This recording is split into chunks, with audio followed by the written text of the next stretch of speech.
Je suis évidemment très heureux d'être ici à Charleroi, en particulier dans ce beau palais.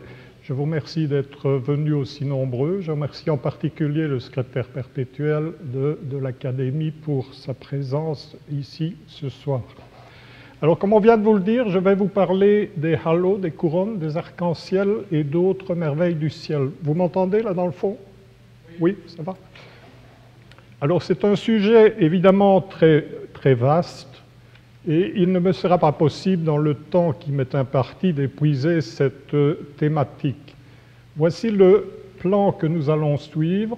Je vais d'abord définir les météores. On verra qu'il y en a 4 catégories, des électrométéores, des lithométéores, des hydrométéores et des photométéores. C'est cette dernière catégorie qui va nous intéresser ce soir. On parlera d'abord de l'arc-en-ciel, qui est le roi en quelque sorte des photométéores. Quelques mots à propos des légendes qui sont associées à ce phénomène, des pouvoirs qu'il est réputé posséder. On verra en quelques mots, évidemment, je serai obligé d'être bref, ce qu'il en était dans l'histoire ancienne et dans la mythologie. Et puis, je décrirai l'arc-en-ciel dans le cadre... Je décrirai l'arc-en-ciel et puis je donnerai une explication dans le cadre de l'optique physique. Je terminerai cette partie par vous montrer une collection de photos dont certaines sont assez extraordinaires, des photos, disons, d'arc-en-ciel collectées un petit peu partout à travers le monde.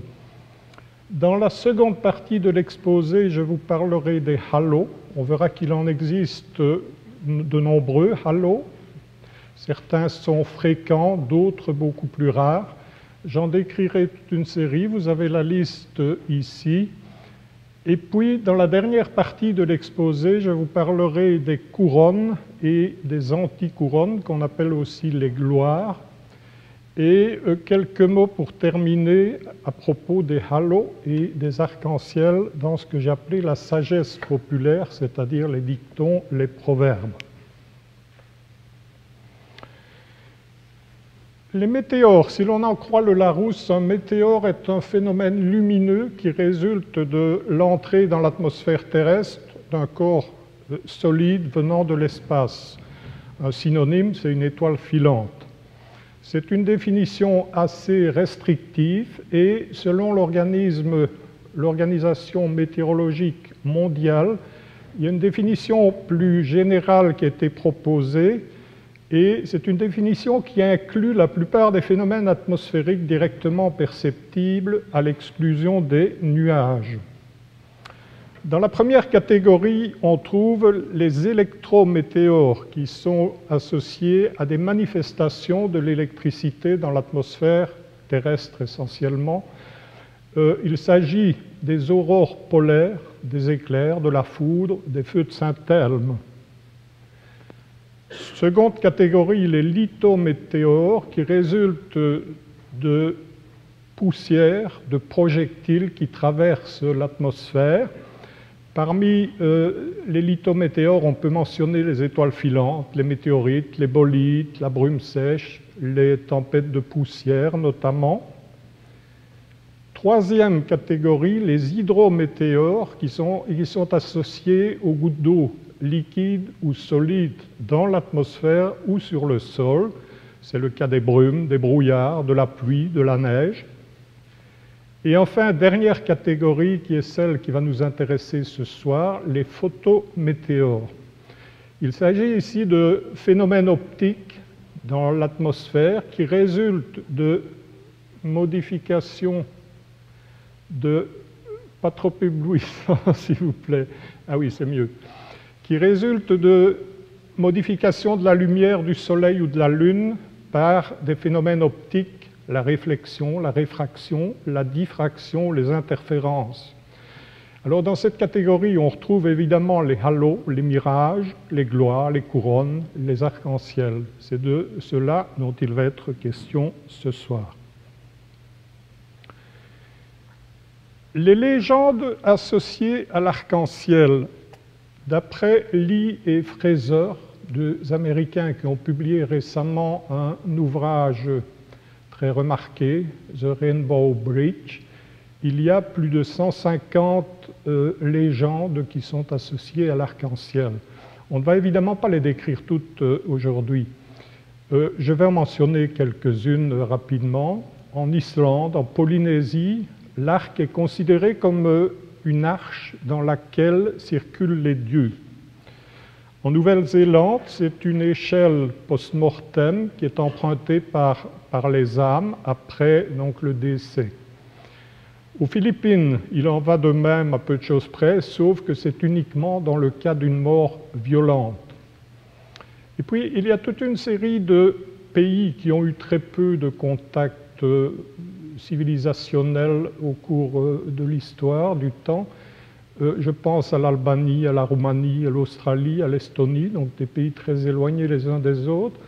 Et dans tous ces pays, on considère l'arc-en-ciel comme un énorme serpent qui vient se désaltérer dans les étangs, les ruisseaux, les rivières, et puis qui recrache cette eau au moment des orages. Et c'est à ce moment-là qu'on l'aperçoit dans le ciel. C'est une légende qui avait cours chez les Indiens qui habitaient à proximité des chutes du Niagara, puisque, comme on sait, à cet endroit, on observe quasi en permanence des arcs-en-ciel. Alors vous avez ici des représentations de cet énorme serpent qui porte d'ailleurs plusieurs noms, et il s'agit ici de peintures qui sont dues à des aborigènes d'Australie.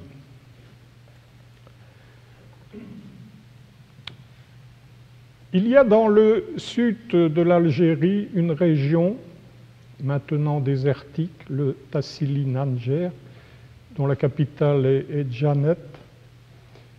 C'est une région désertique actuellement, mais qui était jadis très verdoyante, qui est constituée par des hauts plateaux culminant à environ 1000 mètres et qui comporte pas mal de cavernes, de grottes, qui sont décorées de peintures rupestres. Vous avez un exemple ici, ce sont des peintures qui ont plusieurs millénaires. Vous avez un danseur ici, et si vous regardez entre les jambes de ce danseur, vous voyez ici une représentation très caractéristique d'un arc-en-ciel. C'est sans doute d'ailleurs la représentation pictographique la plus ancienne de ce photométéore.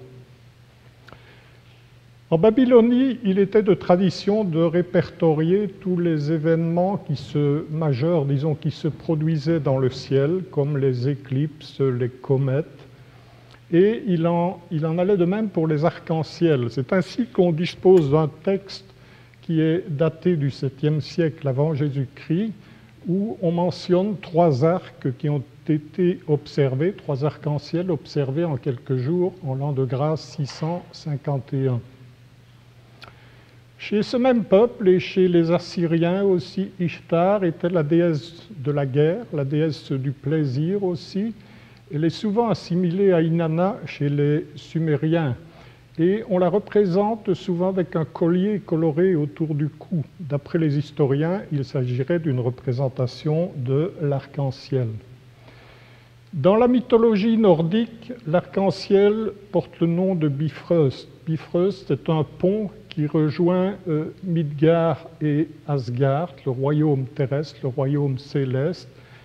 Il est gardé par un dieu qui s'appelle Heimdall et qui est muni d'un énorme corps dans lequel il souffle lorsqu'il y a une menace qui apparaît sur le royaume des cieux.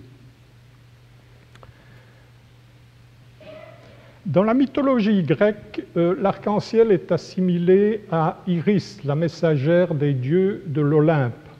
C'est la fille du centaure Thomas et de l'océanide Électra. Elle est aussi la sœur des Harpies d'assez triste réputation. Elle est très dévouée aux dieux, en particulier au patron des dieux, à Zeus et à sa femme, Héra. Elle porte les messages aux dieux et elle indique les présages aux hommes. On la représente souvent sous la forme d'une jeune fille qui porte des vêtements très amples et parfois qui porte sur le dos des ailes ou des petits ailerons ici aux pieds et qui tient un caducée à la main. Vous avez une autre, ceci c'est une représentation sur un lait citatique de Tanagra.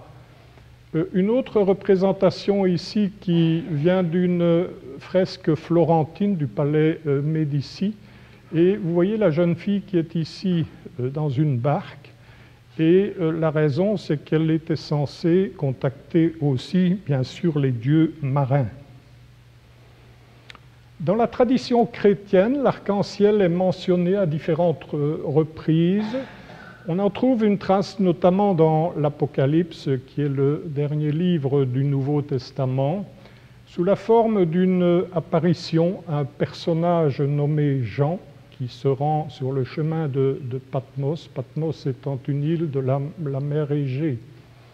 Voici une très belle représentation de ce texte, une représentation qui est tirée du livre d'heures, Les très riches heures du duc de Berry, un très bel ouvrage qui est conservé au musée Chantilly, au musée Condé de Chantilly, près de Paris.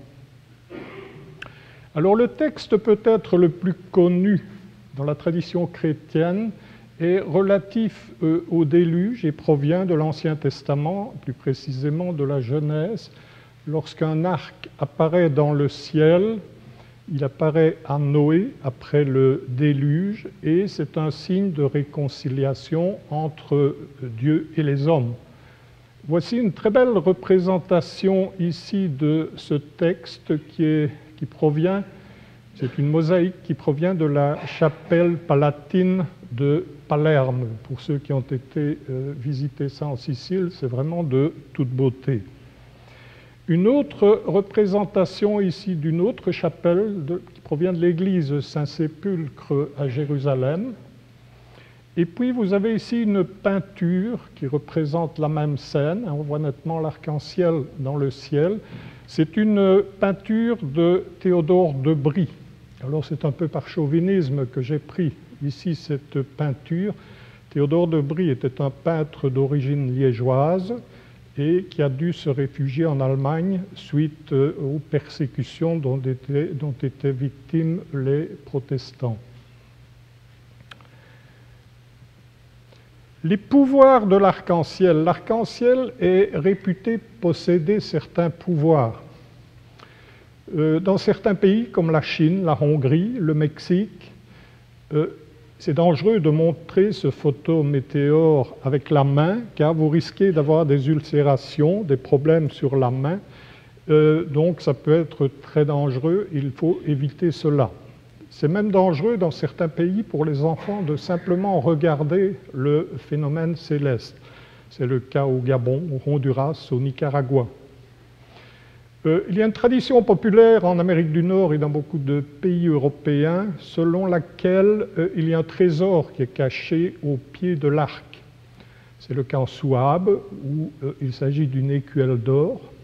Dans le canton de Berne, on parle d'un soulier rempli de doublons. En Auvergne, on mentionne là plutôt un panier rempli d'argent. Alors tout le problème, évidemment, c'est d'aller chercher ce trésor.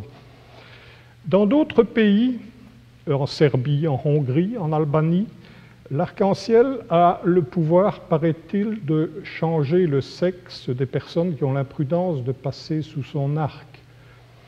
Ça s'applique aux êtres humains, mais ça s'applique également aux animaux. Donc si vous vous promenez avec votre chien et que vous passez sous un arc-en-ciel, vous risquez d'avoir des surprises en rentrant chez vous.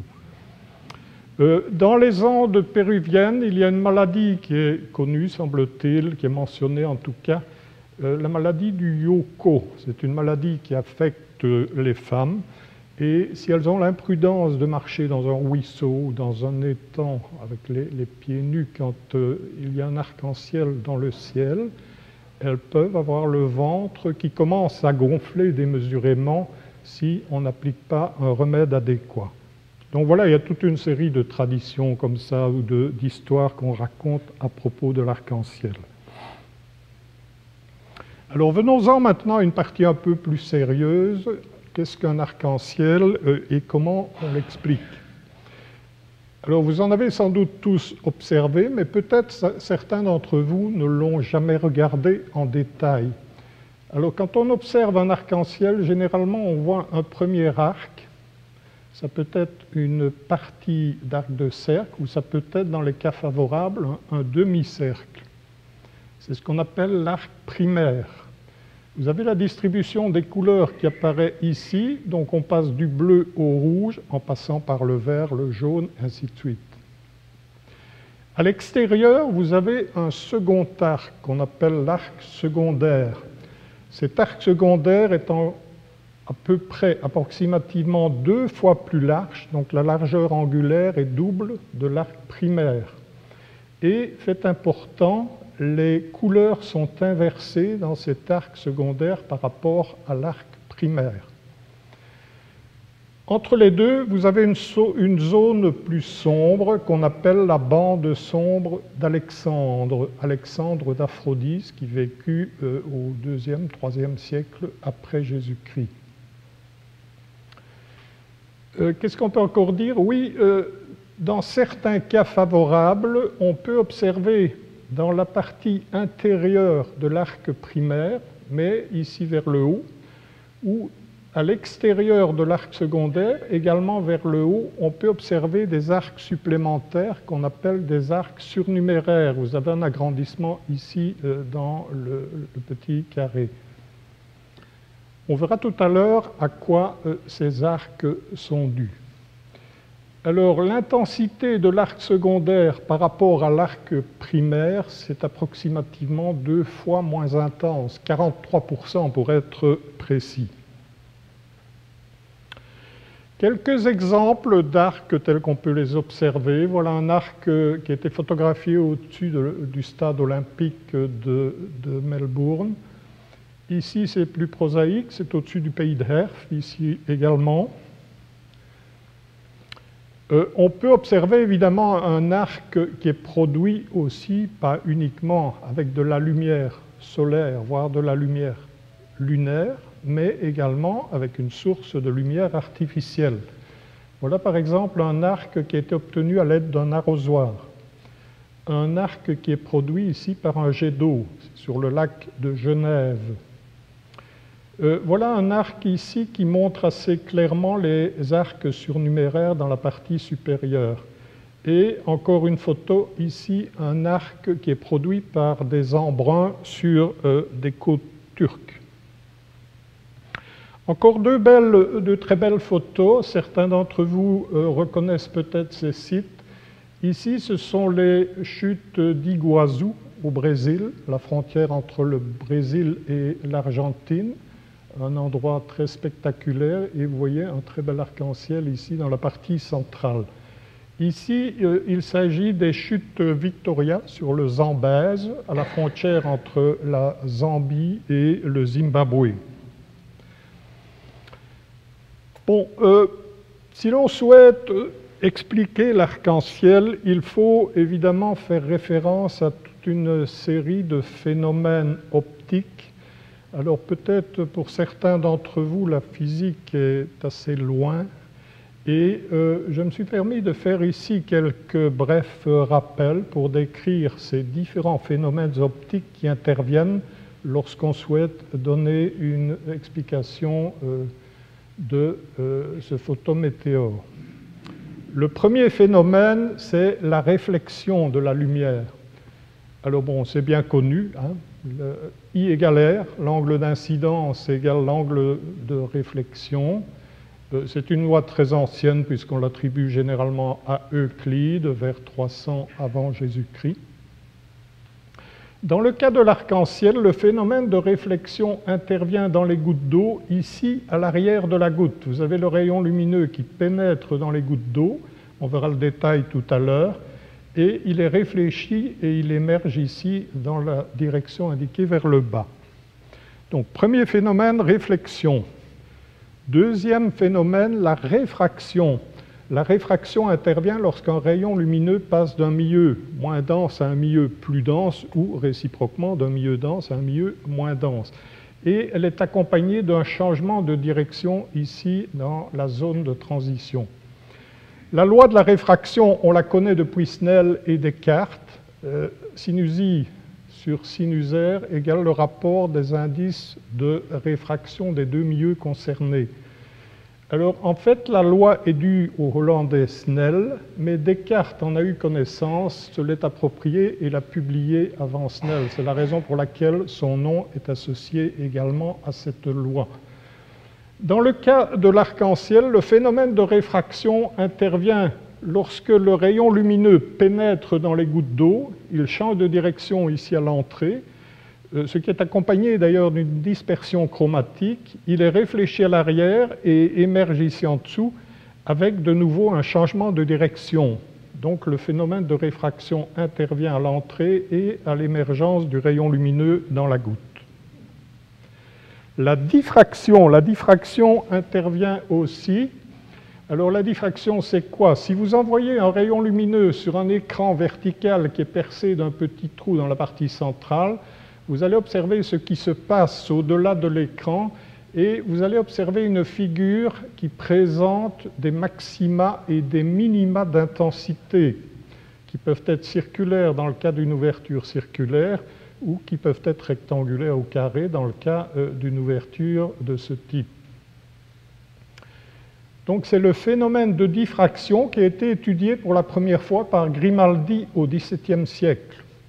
Dans le cas de l'arc-en-ciel, ce phénomène de diffraction permet d'expliquer ce qu'on appelle l'arc-en-ciel blanc. On en reparlera tout à l'heure. Autre phénomène, la diffusion. Si vous envoyez de la lumière sur des particules, des petites particules, et vous observez ce qui se passe, elle peut être absorbée et rémise dans tout l'espace. Les particules, ça peut être des molécules, mais ça peut être également des petites poussières, des poussières plus ou moins grosses d'ailleurs, suivant les cas. Et deux personnes en particulier ont étudié ce phénomène, c'est l'allemand Gustav Mie et l'anglais Lord Rayleigh. Rayleigh s'est surtout polarisé sur les petites particules, donc diffusion par les petites particules, tandis que Mie s'est intéressé aux particules de dimension plus importante. Par petit, ici, on entend petit par rapport à la longueur d'onde du domaine visible. Dans le cas de l'arc-en-ciel, le phénomène de diffusion permet d'expliquer ce qu'on appelle un arc-en-ciel rouge. On en parlera tout à l'heure aussi, on va y revenir là-dessus. Autre phénomène, les interférences. Si vous envoyez de la lumière sur une lame à face parallèle mince, les trajets optiques qui sont pour les rayons réfléchis ici ou dans la partie inférieure vont être différents. Qui dit différence de marche dit automatiquement phénomène d'interférence et des franges d'interférence avec des minima et des maxima de visibilité. On sait cela depuis les travaux d'Augustin Fresnel en particulier et de Thomas Young au XVIIIe, XIXe siècle. Dans le cas de l'arc-en-ciel, le phénomène d'interférence intervient pour expliquer les arcs surnuméraires. Et enfin, le dernier phénomène que je voulais rappeler ici, dernier phénomène optique, c'est la dispersion chromatique. Si vous envoyez de la lumière blanche polychromatique sur un prisme, elle est dispersée et à l'émergence, on voit apparaître les différentes couleurs. C'est l'effet bien connu de la dispersion par le prisme. Ceci a été étudié en détail par Newton. Alors, le phénomène de dispersion chromatique intervient dans le cas de la réfraction, dans le cas de la diffraction et dans le cas des interférences. Ici, on l'observe, comme je l'ai dit tout à l'heure, à l'entrée de la goutte et également ici à l'émergence. Donc voilà pour les rappels que je voulais faire. Et à partir de là, on peut maintenant donner une explication du photométéore, de l'arc-en-ciel. Pour observer un arc-en-ciel, il faut évidemment la présence de lumière. Ça peut être la lumière solaire, lunaire ou une source de laboratoire. Il faut des gouttes d'eau. Ça peut être un nuage de pluie, ça peut être des cascades, on a vu des photos, des embruns, des jets d'eau, pulvérisation, etc.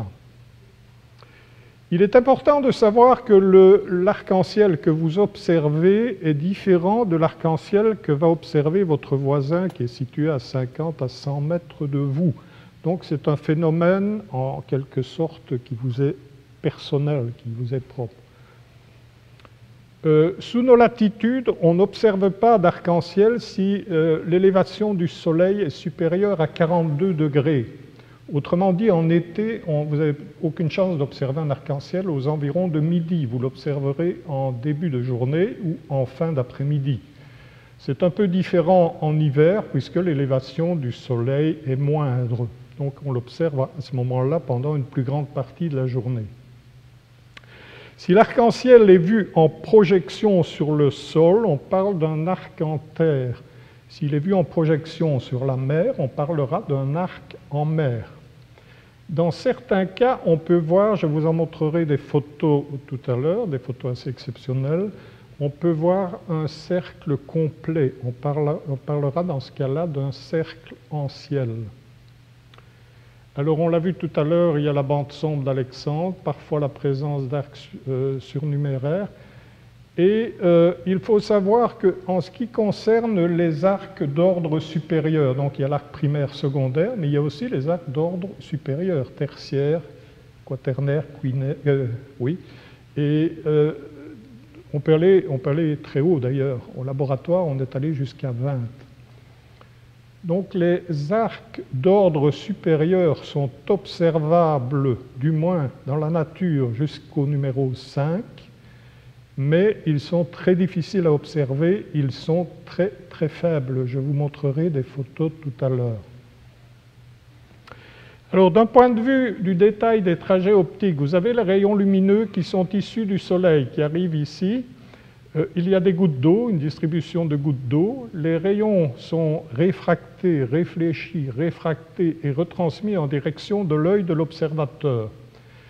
Et le lieu des points qui sont vus sous un angle ici d'approximativement 42 degrés pour l'arc primaire ou 51 degrés dans le cas de l'arc secondaire constitue ce qu'on appelle l'arc-en-ciel à proprement parler.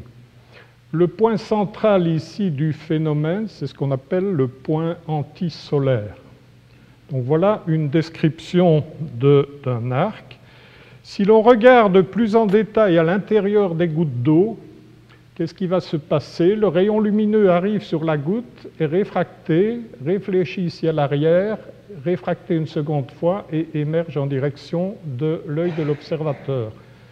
L'angle, c'est 138 degrés ou le supplémentaire 42 degrés que j'ai mentionné il y a un instant. Ça, c'est pour l'arc primaire, P égale 1. Pour l'arc secondaire, le second arc là, qui apparaît généralement 2 fois plus faible que l'arc primaire, vous avez le rayon lumineux qui pénètre par le bas de la goutte d'eau, qui est réfracté, réfléchit une première fois ici à l'arrière, on parle d'un phénomène de réflexion totale, réfléchit une seconde fois, redirigé vers la face avant et réfracté une seconde fois. Donc voilà pour l'arc d'ordre 2.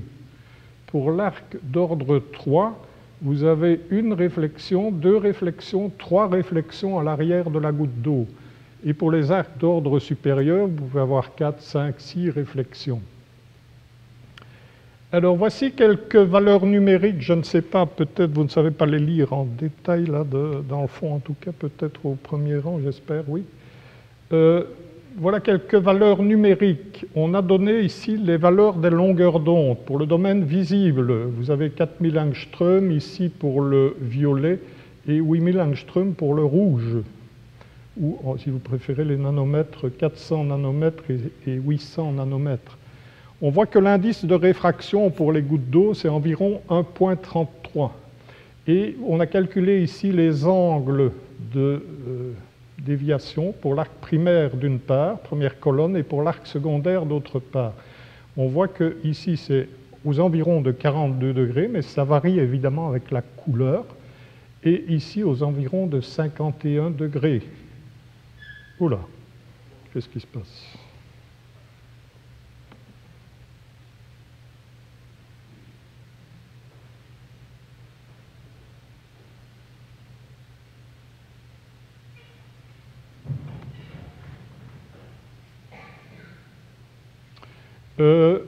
Oui, si vous regardez ici la largeur angulaire, dans le cas de l'arc primaire, c'est environ 2 degrés, et dans le cas de l'arc secondaire, c'est approximativement le double, 4 degrés. Si l'on regarde maintenant le tracé des rayons lumineux, on fait varier légèrement l'angle d'incidence et on regarde ce qui se passe dans la goutte d'eau quand les rayons lumineux tombent sur cette goutte. On constate évidemment qu'ils sont réfléchis ici à l'arrière et c'est en fait Descartes qui le premier a fait ces expériences. Il a fait varier légèrement l'angle et a regardé ici les rayons à l'émergence. Il s'est rendu compte très rapidement qu'il y avait un angle au-delà duquel il n'observait plus de lumière. Et il y a ici ce qu'on appelle une courbe enveloppe, une caustique en termes de mathématiques, ce que les anglo-saxons appellent une burning curve. Donc c'est une sorte de valeur limite ici, au-delà de laquelle la lumière n'est pas réfractée. Alors, comme il y a évidemment beaucoup de rayons lumineux qui tombent ici sur la goutte, il va y avoir une forte concentration de lumière au voisinage de cette caustique et l'intensité va être renforcée. C'est ça qu'on appelle le rayon de Descartes ou le rayon de l'arc-en-ciel. Donc c'est ici que l'on va observer la lumière qui correspond à l'arc primaire. Alors, qu'en est-il des arcs d'ordre supérieur? Comme je vous l'ai dit tout à l'heure, on a observé en laboratoire des arcs jusqu'à l'ordre 20. C'est assez incroyable, mais oui, des rayons lumineux qui sont réfléchis 20 fois à l'intérieur de chaque goutte d'eau. Donc, c'est des expériences quand même très délicates à mener, mais qui ont été réalisées. J'ai repris ici un petit tableau avec les 11 premiers ordres.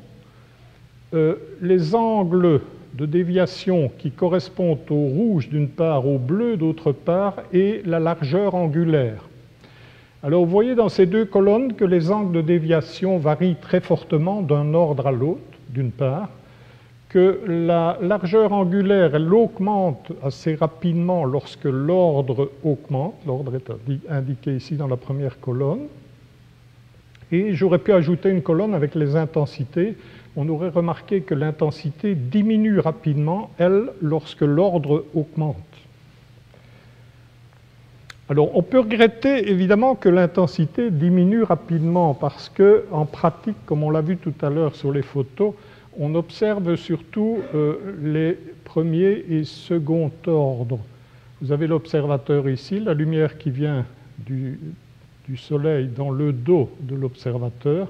Et en regardant dans le ciel devant lui, il observe l'arc d'ordre 1, l'arc primaire et l'arc secondaire. Alors pour observer l'arc tertiaire et l'arc quaternaire, il doit pivoter de 180 degrés et regarder en direction du soleil. C'est la raison pour laquelle les gens ne regardent jamais là et sont éblouis en partie par le soleil, ne pensent pas à se retourner, donc n'ont aucune chance d'observer l'arc tertiaire et quaternaire. Cependant, dans certaines conditions favorables, ils peuvent être observés. Donc je vous incite fortement, lorsque vous regarderez un arc-en-ciel, à essayer de les trouver. Il ne faut pas vous décourager trop vite, parce que c'est très faible. Alors par contre, si vous voulez observer l'arc quinaire d'ordre 5, vous devez regarder de nouveau dans la direction de l'arc 1 et 2, de l'ordre 1 et 2, et vous avez peut-être une faible chance d'observer l'arc d'ordre 5, puisqu'il apparaît entre ces deux arcs. Alors les autres, malheureusement, sont beaucoup trop faibles, et on peut le regretter parce qu'on aurait vraiment un spectacle féerique dans le ciel si on pouvait les observer tous en même temps. Ce serait sans doute très beau. Alors venons-y à ces arcs, d'ordre supérieur. Voilà pour l'arc tertiaire, voilà l'observation de l'arc tertiaire. Alors vous allez me dire, vous ne voyez rien du tout. Ben, oui et non. En fait, la photo a été reproduite à partir d'une publication scientifique, etc. Donc la visibilité n'est pas très bonne, effectivement. Mais si l'on utilise un procédé d'intensification d'image, on voit apparaître ici, effectivement, un arc. Il apparaît ici également. Donc c'est l'arc tertiaire. Le soleil n'est pas loin, puisqu'il faut regarder en direction du soleil pour avoir une chance de l'observer. Et la première observation qui a été publiée dans la littérature scientifique est relativement récente, elle date de 2011. En ce qui concerne l'arc quaternaire, la publication où on l'a photographié, disons, pour la première fois, remonte à la même année, en fait, en 2011. Alors ici, c'est un peu plus visible. Voici la photo brute, et là, on distingue quand même l'arc quaternaire. En tout cas, moi d'ici, je le vois. Je ne sais pas si vous le voyez d'où vous êtes. Et en utilisant un procédé d'intensification d'image, on voit effectivement apparaître cet arc. L'arc quinaire, je vous ai dit que c'est le dernier, disons, qu'on a observé dans la nature. Alors, l'arc quinaire, il est ici, entre l'arc primaire et entre l'arc secondaire. Quand vous regardez là, vous ne voyez rien. Si on fait des calculs en déduisant les différentes composantes qui correspondent aux différentes couleurs, et qu'on utilise aussi ce procédé d'intensification d'image, on voit apparaître ici une teinte légèrement verdâtre entre les deux arcs. Eh bien, c'est en cela, c'est l'arc quinaire. C'est une observation très récente, hein. On l'a observé pour la première fois il n'y a pas longtemps, en 2015, donc il n'y a même pas 2 ans. Donc voilà pour les arcs d'ordre supérieur. Les suivants, vous voyez d'après ça qu'on n'a aucune chance évidemment de les observer. Alors je vous ai promis tout à l'heure une collection de photos d'arc-en-ciel je trouve de très belle qualité, qui ont été obtenues à travers le monde. En pratique, souvent, on observe qu'une fraction d'arc. Dans certains cas favorables, on peut observer un demi-cercle, voire un double demi-cercle. C'est une photo qui a été prise en Alaska. On voit d'ailleurs ici les arcs surnuméraires dans la partie supérieure. Voilà une autre photo aussi très belle qui vient du Minnesota aux États-Unis. Voici des arcs-en-ciel blancs. Je vous en ai parlé tout à l'heure. Une très belle photo obtenue à partir d'un brise-glace soviétique. Vous avez ici, aux environs du pôle Nord, un arc-en-ciel dit blanc, ce que les Anglais appellent cloud bow ou fog bow, et ici au-dessus d'une route du Montana aux États-Unis. Alors comment est-ce qu'on explique cet arc-en-ciel blanc? Eh bien, il faut faire appel au phénomène de diffraction. Cet arc n'est observable que si les gouttes sont suffisamment petites. Alors toutes ces petites gouttes vont jouer le rôle d'une petite ouverture dans l'écran dont je vous parlais tout à l'heure avec le phénomène de diffraction. On va observer pour chaque couleur des franges qui correspondent, donc des franges qui correspondent au jaune, au rouge, au bleu, mais comme les gouttes sont petites, c'est impératif pour observer ce phénomène, il y aura un phénomène de superposition de ces franges. Et pour l'observateur, il n'arrivera plus à les distinguer et il va observer ce qu'on appelle un blanc d'ordre supérieur. Autrement dit, il verra quelque chose de ce type-là, une teinte blanchâtre, donc c'est ce qu'on appelle un arc-en-ciel blanc.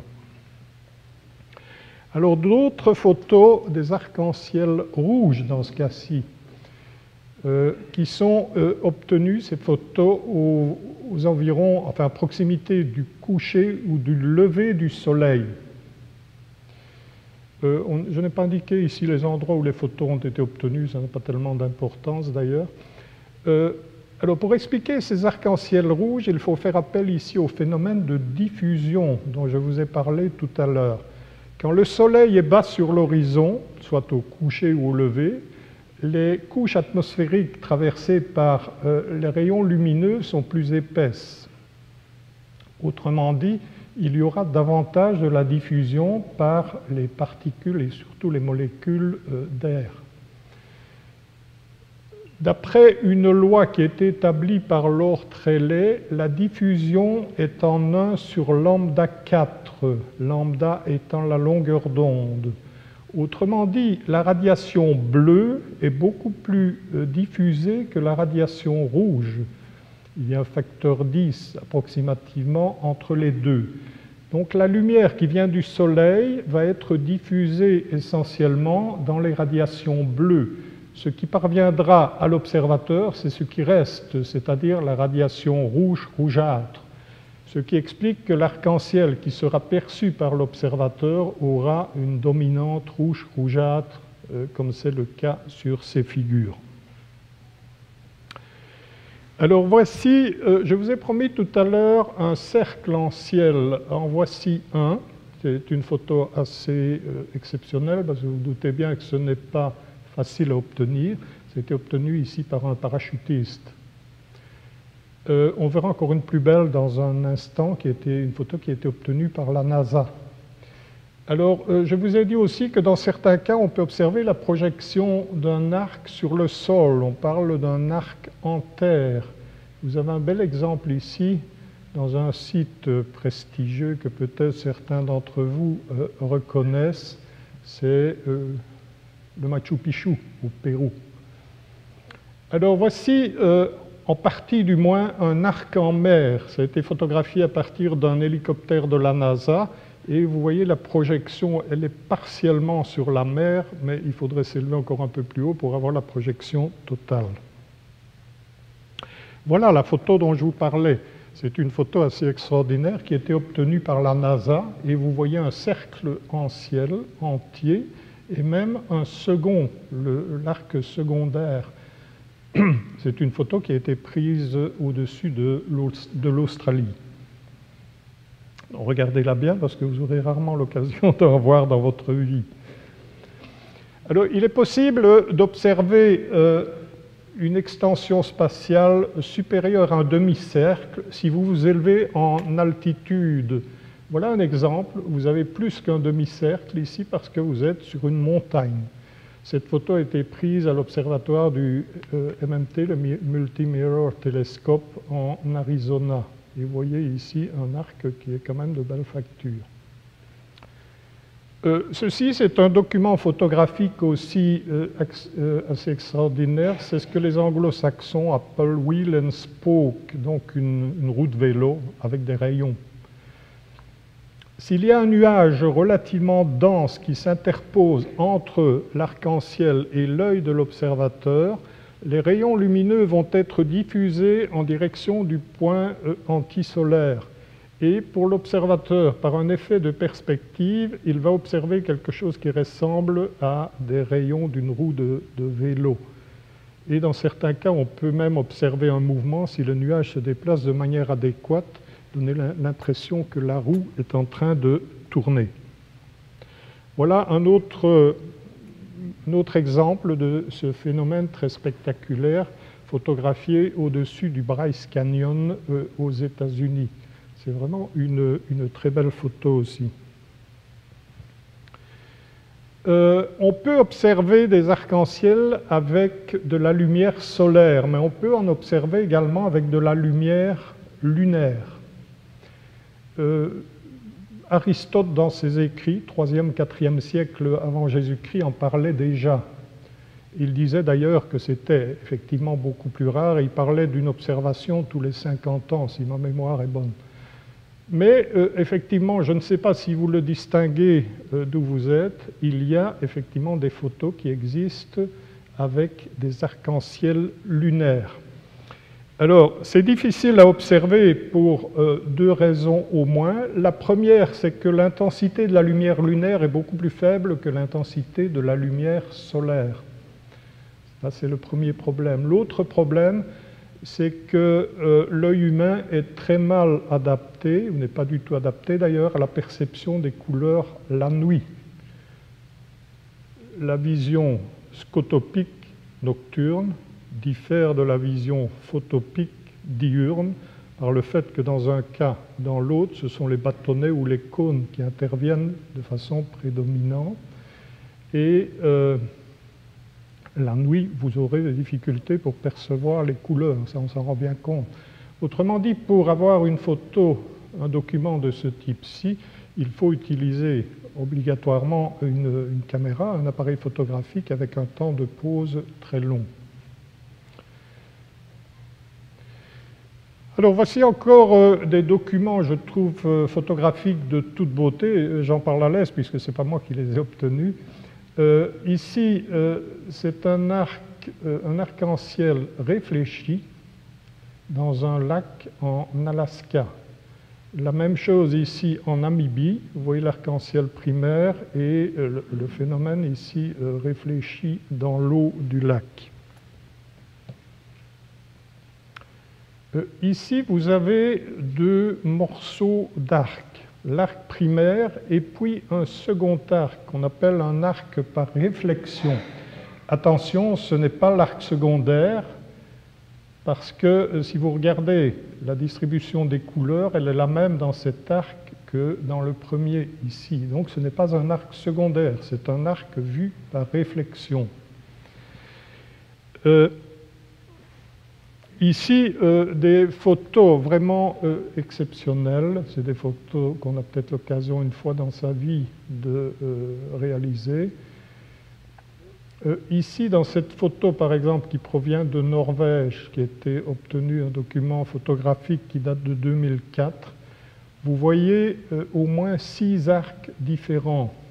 Vous avez un arc primaire, avec même des arcs surnuméraires, un arc secondaire, un arc primaire réfléchi, un arc secondaire réfléchi, un arc vu par réflexion et un arc vu par réflexion réfléchi. Donc vous avez la même chose ici, si vous regardez bien, ça provient d'Écosse. Vous avez aussi toute une série d'arcs, un document vraiment assez exceptionnel. Alors, comment est-ce qu'on explique tous ces arcs? Eh bien, il faut regarder le trajet des rayons lumineux. Si je m'intéresse à l'arc réfléchi qui apparaît ici dans le plan d'eau, vous aurez le trajet des rayons lumineux sera comme indiqué ici. Vous avez les rayons qui viennent du soleil, qui sont réfléchis par les gouttes d'eau, transmis en direction du lac, et puis réfléchis de nouveau en direction de l'œil de l'observateur. Celui-ci va percevoir le phénomène ici sous le niveau de l'eau, par prolongement ici des rayons lumineux, et il va observer ici l'arc réfléchi. Il est important de mentionner, et ça j'aurais dû le dire sur la photo précédente, que l'arc que vous voyez par réflexion dans le lac n'est pas formé par les mêmes gouttes, à partir des trajets lumineux dans les mêmes gouttes d'eau. Ce sont d'autres gouttes, parce que l'arc étant un phénomène virtuel, vous ne pouvez pas le voir par réflexion dans le plan d'eau. Et d'après le trajet ici des rayons lumineux, on comprend mieux pourquoi. Alors l'arc vu par réflexion maintenant, celui-là, ça c'est encore un peu plus compliqué. Vous avez évidemment la formation de l'arc primaire. L'arc primaire, donc les rayons lumineux qui viennent du soleil, qui vont vers les gouttes d'eau et puis qui sont retransmis en direction de l'œil de l'observateur. Mais il y aura aussi des rayons lumineux qui vont venir du soleil, qui vont être réfléchis à la surface de l'eau, retransmis vers les gouttes d'eau du nuage et puis revenir vers l'œil de l'observateur. Alors l'observateur, il va voir évidemment un second arc à ce moment-là, dont le point antisolaire, qu'on appelle ici le point antélique, va se situer au-dessus du niveau du sol. Donc cet arc va apparaître plus haut dans le ciel que l'arc primaire. Donc c'est assez clair d'après cette figure du trajet des rayons lumineux. Et alors le dernier cas, le cas le plus complexe, l'arc vu par réflexion réfléchi. Donc celui qui apparaît ici, on le distingue à peine, et vous allez comprendre pourquoi, dans le plan d'eau. Alors là, vous avez des rayons lumineux qui viennent du soleil, qui sont transmis vers le lac, réfléchis en direction des gouttes d'eau dans le ciel, retransmis vers le lac une seconde fois. Ils vont se réfléchir ici dans le plan d'eau et être transmis en direction de l'œil de l'observateur. Alors vous comprenez évidemment à partir du trajet des rayons lumineux que l'intensité va être beaucoup plus faible, ce qui explique que vous avez vraiment très peu de chances d'observer jamais cet arc. Il faut vraiment se trouver au bon endroit au bon moment. Alors, encore quelques photos d'arc d'assez belle facture. Voici des photos d'arc-en-ciel photographiées à proximité de l'horizon. Celui-ci, par exemple, c'est au-dessus du Grand Canyon du Colorado. En voici encore d'autres ici. Encore une photo à Paris. Vous voyez l'arc ici qui est vraiment à proximité de l'horizon. Attention, ce n'est pas un arc circum-horizontal dont on parlera tantôt, c'est vraiment un arc-en-ciel, mais qui est situé très bas, à proximité de l'horizon. Alors ici, vous avez un arc observé au-dessus de la rivière Yellowstone aux États-Unis. Ici, je reviens vers les chutes d'Iguazú dont j'ai parlé tout à l'heure, et vous avez un arc-en-ciel, arc primaire, photographié dans le ciel, et dans le prolongement de celui-ci, vous avez un arc qui est formé par les embruns, disons, de la cascade. Et c'est important, vous voyez qu'il y a prolongement de l'un vers l'autre. Quelque chose de similaire ici, c'est dans l'océan Pacifique. Vous avez un arc primaire dans le ciel et un arc qui est provoqué aussi par les embruns de l'océan. Alors vous voyez ici qu'il y a un décalage. L'arc primaire n'est pas dans le prolongement de l'arc provoqué par les embruns. Alors c'est assez logique. Ici, vous avez de l'eau douce dans le ciel, vous avez de l'eau douce dans la cascade. Ici, vous avez de l'eau douce dans le ciel, mais vous avez de l'eau salée, l'eau de mer, ici en dessous. Donc il y a une variation dans l'indice de réfraction. Autrement dit, il n'y a pas de raison ici, puisque l'indice de réfraction est différent, il n'y a pas de raison que le rayon, enfin l'arc ici du bas prolonge l'arc du haut.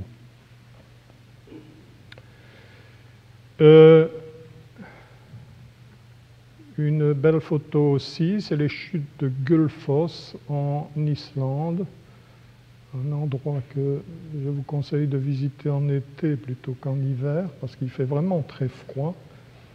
C'est des chutes extrêmement spectaculaires et un très bel arc-en-ciel. Ici, un autre Amello Park en Californie, c'est un ancien cratère d'un volcan qui est éteint. Alors ceci est encore un document tout à fait extraordinaire.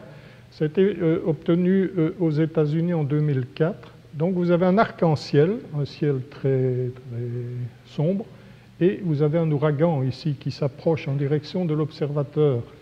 Et il a eu du culot parce qu'il a eu l'audace de photographier ça. Beaucoup auraient pensé plutôt à d'étaler pour se mettre à l'abri de l'ouragan. Et vous avez ici la photo qui est vraiment extraordinaire. Vous avez les deux, donc l'ouragan et l'arc-en-ciel sur le même document. Ce n'est pas un montage, hein, c'est une vraie photo.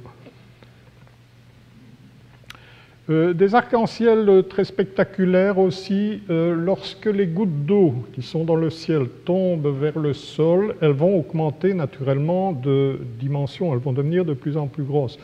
Autrement dit, au fur et à mesure qu'elles se rapprochent du sol, les phénomènes optiques que je vous ai mentionnés tout à l'heure, la dispersion chromatique, etc., seront mieux marqués parce que les gouttes sont plus volumineuses. Donc on va observer de très beaux arcs à proximité du sol. Voilà un exemple ici dans les fjords norvégiens. Même chose ici, c'est le parc de Jasper au Canada. Alors une dernière photo concernant les arcs-en-ciel, c'est ce qu'on appelle des twin bows, des arcs-en-ciel jumeaux. C'est aussi très rare, très difficile à observer. Peut-être vous ne les voyez pas bien, mais ici on les distingue. Et même chose ici. Attention, de nouveau, ce n'est pas un arc primaire et un arc secondaire, mais ce sont des arcs jumeaux. On ne connaît pas bien l'explication pour la formation de ces arcs jumeaux. Et on a réussi néanmoins à simuler, avec des ordinateurs, à simuler le phénomène observé simplement en supposant qu'on avait affaire à deux nuages avec des gouttes de dimensions différentes. Et vous voyez qu'on arrive à reproduire assez bien ce que l'on observe dans les photos qui sont ici.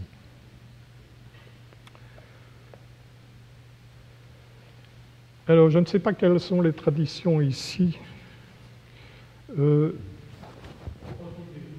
continue, on n'arrête pas, on ne fait pas d'interruption. Mais ils vont mourir, non? Bien, alors nous allons continuer.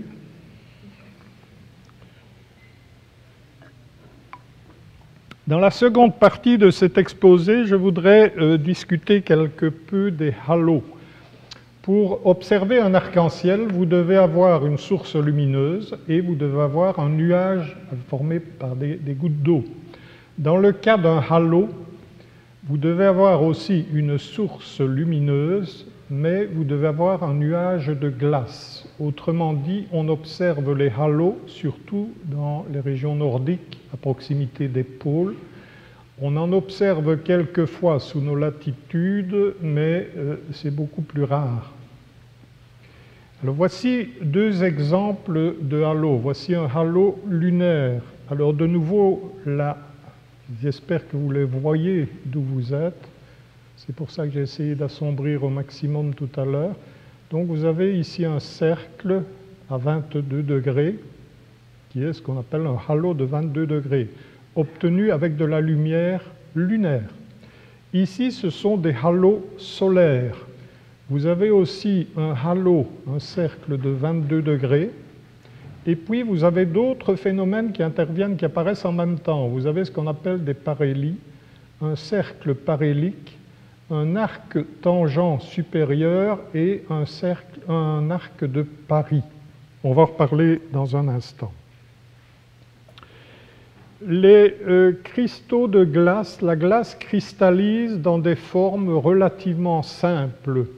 Vous avez ici une photo qui a été obtenue à proximité du pôle sud pour avoir des échantillons de cristaux relativement purs. Alors, qu'est-ce qu'on observe? On observe essentiellement deux types de cristaux. Des petits cristaux qui ont la forme de lamelles à base hexagonale, d'une part, et des petits cylindres aussi à base hexagonale. Il y a d'autres cristaux tels que des petits triangles comme ça, et aussi ce que les Anglais appellent diamond dust.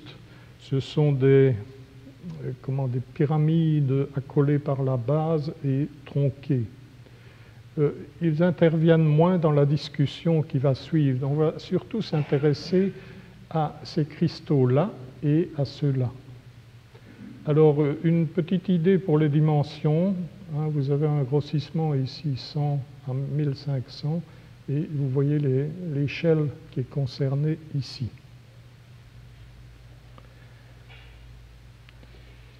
Les halos sont dus à des phénomènes de réflexion et de réfraction par les petits cristaux de glace.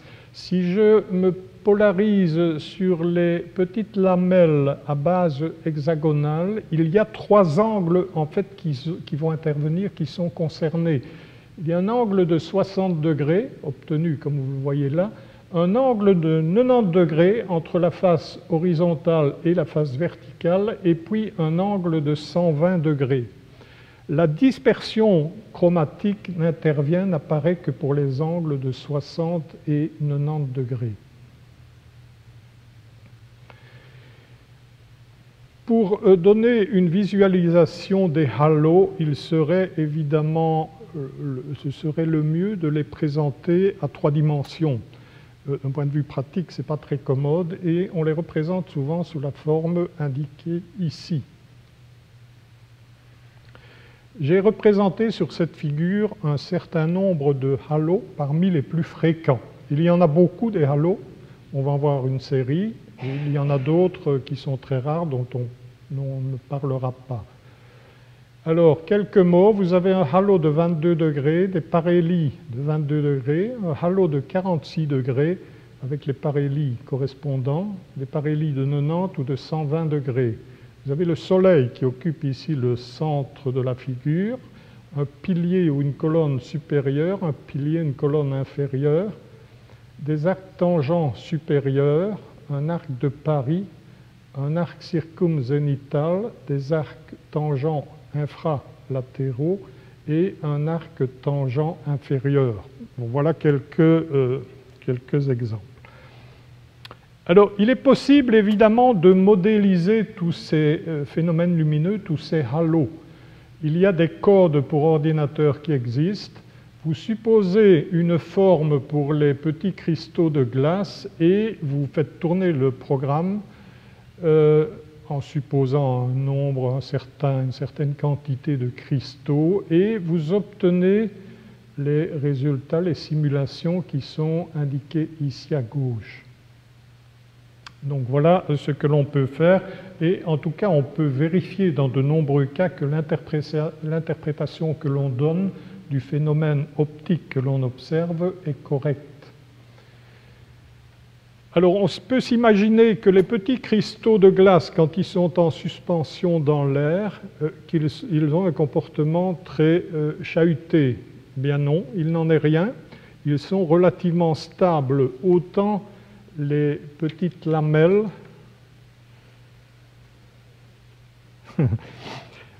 autant pour les petits cristaux de forme sous la forme de cylindre ici à base hexagonale.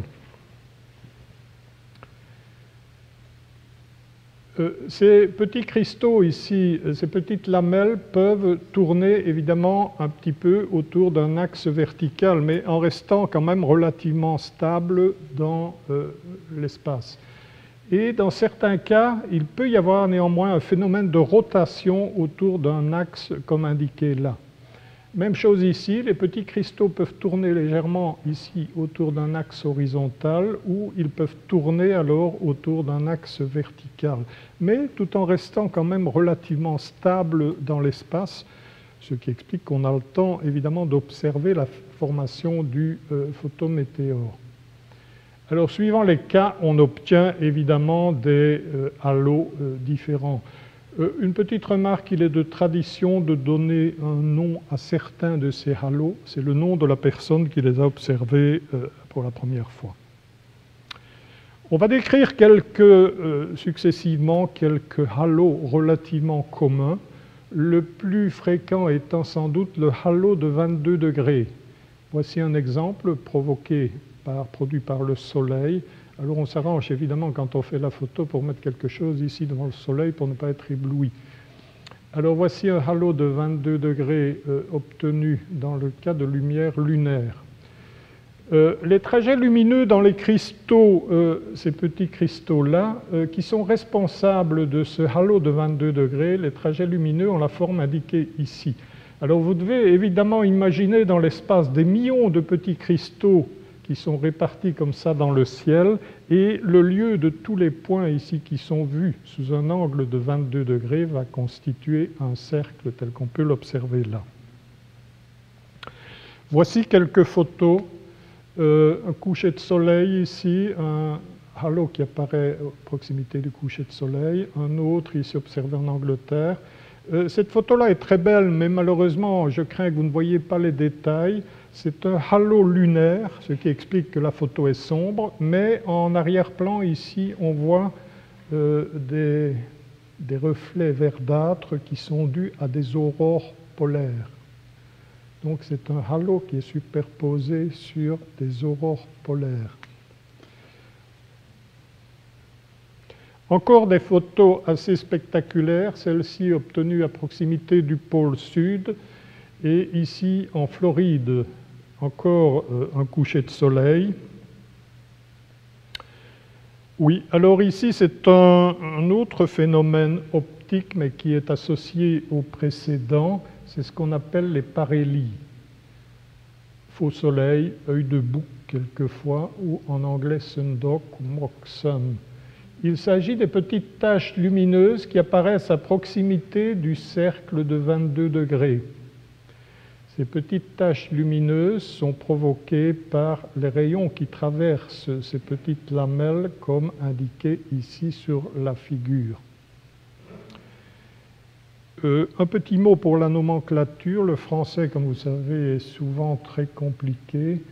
J'ai cru longtemps que parélie était féminin. Non, on parle d'un parélie, une antélie, une parentélie, un parasélène ou une parasélène. Là, on peut utiliser les deux genres. Mais ici, dans le cas de parélie, c'est un parélie.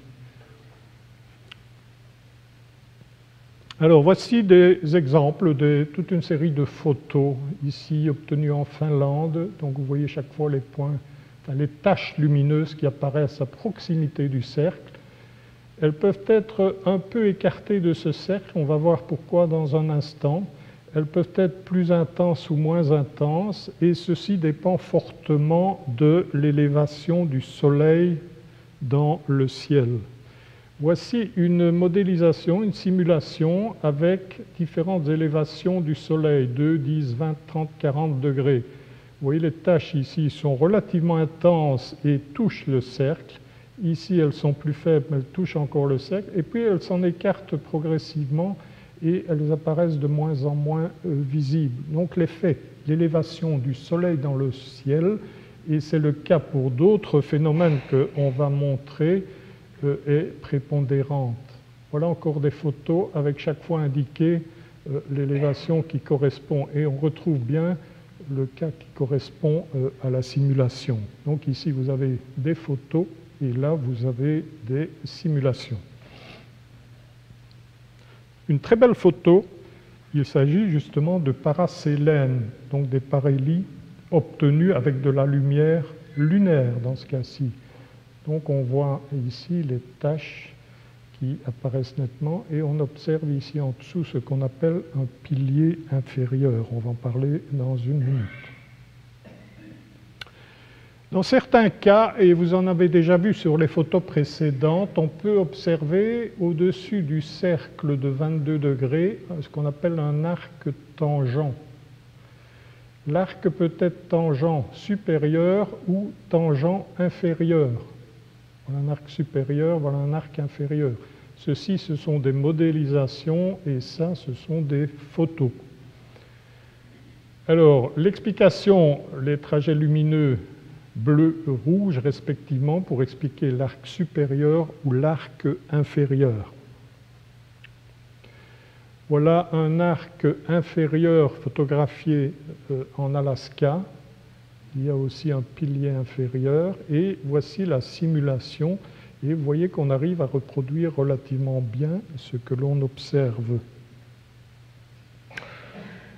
Vous avez ici sous les yeux une photo composée qui a été obtenue à partir d'une série de photos de différentes parties, disons, du ciel. On les a regroupées et vous voyez qu'il manque d'ailleurs ici une partie. Et on a obtenu cette photo composée telle que vous l'avez sous les yeux. Alors quand on regarde bien, le Soleil est ici dans la partie centrale. On voit le cercle de 22 degrés. Il y a ici une tache qui correspond plus ou moins à l'arc tangent supérieur. Ici, il y a ce qu'on appelle un cercle parélique. Et si vous regardez ici à l'extérieur, vous avez un deuxième, je ne dirais pas un cercle, mais c'est un cercle déformé qui correspond à ce qu'on appelle un arc circonscrit. Voilà les simulations avec différentes élévations du Soleil, 35 degrés, 50 degrés et 80 degrés. Vous voyez que cette photo-là est plus ou moins reproduite ici par la simulation avec le Soleil à 50 degrés. Ce qui indique que cette photo-là a été obtenue avec le Soleil qui était approximativement à cette altitude. La valeur n'est pas indiquée là, mais on peut en déduire qu'elle est proche de ce chiffre. Une autre très belle photo d'un arc circonscrit qui apparaît ici, et voici la simulation correspondante.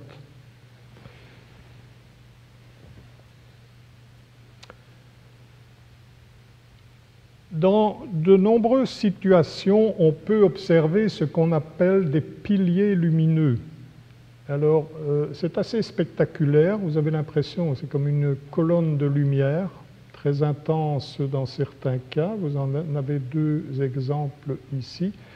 Et ces colonnes ou ces piliers lumineux sont obtenus à partir de réflexions de la lumière solaire sur les faces supérieures ou inférieures des petites lamelles. L'élévation du Soleil dans le ciel est aussi déterminante et très importante pour expliquer la position de ce pilier ou l'intensité ou la distribution d'intensité de part et d'autre du Soleil. Comme vous voyez avec ces simulations, dans le cas de ces cristaux d'une part, ici en dessous, et dans le cas de ces cristaux d'autre part. Quelques photos, des photos aussi que je trouve personnellement assez belles. Un coucher de soleil dans le Wisconsin aux États-Unis, un pilier inférieur vu d'avion, l'État de Washington en 2005, et ici une photo prise en France. Encore des photos très spectaculaires, Alberta, Canada, Nouvelle-Écosse, Canada aussi, et ici dans la région de New York. On peut observer des piliers lumineux avec la planète Vénus. Vous avez une photo obtenue ici, vous voyez la planète Vénus qui apparaît ici, et vous avez également un petit point lumineux qui correspond à Mercure. Si vous regardez bien ici la planète Vénus, vous voyez qu'il y a le point lumineux qui correspond à la planète, mais il y a aussi une distribution d'intensité vers le haut ou vers le bas. Même chose ici, c'est une photo obtenue dans le Wisconsin. Donc le pilier est observable également avec cette planète. On peut l'observer aussi dans certaines circonstances à cause de la pollution. Voici une photo très suggestive qui a été prise à Anchorage en Alaska et qui montre des piliers lumineux dus à toute une série de sources parasites, donc de la pollution. Dans certaines circonstances, on peut observer très haut dans le ciel quelque chose qui ressemble à un arc-en-ciel, mais qui n'est pas un arc-en-ciel. Vous avez une photo ici, c'est ce qu'on appelle un arc circumzénital, donc il apparaît haut dans le ciel. Il est expliqué à partir du tracé des rayons lumineux dans les cristaux, comme indiqué ici sur la figure. Dans un autre cas, on peut observer quelque chose de très coloré, c'est comme un arc, mais ce n'est pas un arc-en-ciel, à proximité de l'horizon. Dans ce cas, on parle d'un arc circumhorizontal. Donc c'est très coloré, c'est très beau comme spectacle, et l'intensité de cet arc et la position dépend évidemment de nouveau de l'effet de l'altitude solaire. Voici quelques exemples dans le Yorkshire, désert d'Atacama au Chili, ou ici à proximité du Rockefeller Center aux États-Unis. Si on ne fait pas attention, on pourrait effectivement confondre ça avec un arc-en-ciel. Voici un exemple d'arc circumhorizontal. Donc c'est la même chose, mais c'est plus à proximité du zénith, c'est à proximité de l'horizon. Ceci, c'est une photo prise au Canada. Alors ceci, ce n'est ni l'un ni l'autre. C'est ce qu'on appelle un nuage iridescent. C'est un phénomène de diffraction qui est provoqué. Donc ce que vous voyez, les couleurs, ce sont ici des franges de diffraction qui sont provoquées par un nuage mince. Il faut que le nuage soit mince pour observer les couleurs assez marquées. Si le nuage est plus épais, on les distingue encore, mais elles s'estompent très rapidement. Donc c'est ce qu'on appelle du goniochronisme, ça n'a plus rien à voir avec l'arc circumzénital ou circumhorizontal, c'est un autre phénomène optique qui intervient ici. Le cercle parélique, dans certains cas, on peut observer, vous avez une photo ici et vous avez une simulation, on peut observer un cercle qui passe à travers le Soleil. Vous avez le halo, dont je vous ai parlé tout à l'heure, de 22 degrés, et ceci, c'est un autre cercle. Voilà la simulation, on retrouve bien ce que l'on observe là. Et voici une photographie au-dessus de la mer Morte en Israël. Vous avez le cercle de 22 degrés qui apparaît coloré, et puis vous avez le cercle parélique. Alors, à quoi est-ce qu'il est dû, ce cercle parélique ? Il est dû à un phénomène de réflexion externe sur les petites lamelles, sur une face externe, ou un phénomène de réflexion interne qui peut être simple, double, triple, etc. Ce qui explique qu'il y a évidemment une répartition de lumière sur tout un cercle. Alors voici des photos, une photo prise à proximité du pôle sud. vous avez le cercle de 22 degrés et vous avez le cercle parhélique qui passe ici à travers le Soleil. De nouveau, même chose ici avec un cercle parhélique. Encore 2 ou 3 très belles photos. Il faut, je crois que j'accélère, sinon je vais me faire réprimander à la sortie. Alors voilà un cercle coloré, le halo de 22 degrés, un cercle parhélique, en tout cas une partie du cercle. Même chose, un cercle parhélique et une partie du halo de 22 degrés. Une très belle photo en forme de croix. Vous avez ici des piliers lumineux, le Soleil dans la partie centrale, un arc tangent supérieur, des parhélies et un cercle parhélique. Alors quand on regarde l'ensemble, on a l'impression d'une croix. Le halo de 46 degrés, c'est un peu le même phénomène que celui de 22 degrés, sauf qu'il est plus rare et moins intense. Il apparaît ici à l'extérieur forcément du précédent. Voici la simulation qui correspond. Même chose ici. Disons, on arrive ici à la limite de visibilité de ces phénomènes. Alors, certains halos, je vais aller vite ici, sont rares. Ils sont rares. Alors, qu'est-ce que ça veut dire rare? Ça veut dire que si le halo de 22 degrés a un chiffre 100 dans l'échelle des fréquences, les parhélies, par exemple, arrivent à 73, les arcs tangents à 27, les arcs circumhorizontaux à 13, le halo de 46 degrés apparaît à 4, et ainsi de suite.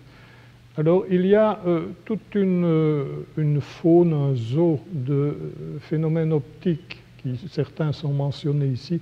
Je ne vais pas rentrer dans les détails parce que ça devient vite compliqué et lassant. Alors, pourquoi certains halos sont rares? Tout simplement parce que les cristaux, dans certains cas, sont imparfaits, les cristaux de glace, parce que leur alignement peut laisser à désirer, et aussi parce que dans certains cas, l'intensité est trop faible pour qu'il soit observable. Je vais juste mentionner ici les arcs de Paris dont on a parlé déjà tout à l'heure. Vous avez un arc de Paris ici, qui dépendent aussi fortement, évidemment, quant à la forme et l'intensité de l'élévation du Soleil. Et puis un dernier, c'est l'arc de Molainen. L'arc de Molainen qui apparaît entre l'arc ici tangent au halo de 22 degrés et le Soleil. Vous avez le cercle parhélique et les parhélies. Et l'arc de Molainen est ici intermédiaire. On ne connaît pas bien l'explication de cet arc. On l'a simulé avec des cristaux en forme de prisme avec un angle ici au sommet de 34 degrés et on arrive à reproduire assez bien les observations. Voilà, je termine là en ce qui concerne les halos. Je ne sais pas si j'ai le temps parce que je suppose que vous souhaitez poser l'une ou l'autre question. On me demande de terminer à -15, donc il me reste un quart d'heure. Je vais peut-être passer... Non, je vais vous parler quand même des couronnes et je passerai les anticouronnes. Alors, les couronnes, c'est un autre phénomène optique qui est dû à de la diffraction par des gouttes d'eau. Des gouttes d'eau qui peuvent être d'origine diverse ou la diffraction qui peut être provoquée par des particules, par exemple des pollens. Les couronnes apparaissent sous la forme de ce qu'on appelle une auréole blanchâtre et puis un certain nombre de cercles colorés autour, un petit nombre, 2 ou 3 généralement. Le diamètre des cercles dépend des dimensions des gouttes. Néanmoins, ces cercles ont une faible ouverture, quelques degrés, et si les gouttes ne sont pas approximativement identiques, c'est-à-dire si la distribution n'est pas homogène, vous n'observerez plus les couleurs, mais vous allez observer un cercle blanchâtre. Alors voici un exemple de couronne solaire ici, vous voyez les cercles colorés et l'auréole dans la partie centrale. L'homogénéité des gouttes est très importante. On a fait ici une simulation avec, d'une part, des gouttes d'une seule dimension. On a fait un mélange avec 10% de gouttes d'une autre dimension. Vous voyez que les franges sont beaucoup moins visibles. Et en utilisant un mélange à 20%, et les franges disparaissent, les cercles colorés disparaissent quasiment. La dimension des gouttelettes est fondamentale ici aussi. C'est avec les plus petites gouttelettes que l'on observe les plus beaux anneaux. Au fur et à mesure que la dimension des gouttelettes augmente, les cercles colorés deviennent de moins en moins visibles. Quelques exemples de couronnes. Une couronne solaire mais autour du soleil couchant avec la teinte rouge dominante. Une très belle couronne au-dessus du Golden Gate Bridge de San Francisco. Ici, ça a été photographié en montagne. Des couronnes lunaires, parce que la Lune peut donner lieu aussi à de très beaux exemples de couronnes. La Lune, elle est représentée ici par le petit cercle noir et on la voit ici en blanc. C'est uniquement la partie centrale de cette distribution d'intensité. Voilà des couronnes provoquées par des lampes de rue, une couleur verte, verdâtre dominante parce que la lumière utilisée avait cette teinte dominante. Ici, une couronne, disons, telle qu'on peut les observer généralement, et on a fait des tests ici avec des lettres, des sources colorées en rouge, pour mettre en évidence, disons, d'une autre façon les cercles. Et même chose ici en bleu. Alors ce sont des couronnes provoquées ici par de la poudre de lycopode, des fleurs qui ont cette forme-là. Et voici d'ailleurs deux exemples de couronnes dues à des pollens qui sont en suspension dans l'atmosphère terrestre. Et voici une photo prise au Canada, en Ontario, et une autre ici en Finlande. Dans les deux cas, le phénomène est dû à des pollens. L'anneau de Bishop, c'est un cas particulier des couronnes, mais on a ici, on ne voit plus les cercles colorés, mais on a une teinte bleue, bleutée, blanchâtre. Et ici, les responsables, ce sont des petites poussières d'origine volcanique qui sont en suspension dans le ciel. On parle d'anneau de Bishop parce que ce phénomène a été observé pour la première fois par le révérend Bishop de Honolulu lors de l'éruption du Krakatoa en 1883. Ceci, c'est une photo obtenue en mai 2010, à l'époque où il y avait l'éruption de ce fameux volcan islandais qui a tellement fait parler de lui. Je ne vais pas me hasarder à prononcer son nom. Ici, c'est une photo prise en Finlande. C'est dû au volcan Pinatubo, un volcan qui a fait aussi parler beaucoup de lui en son temps.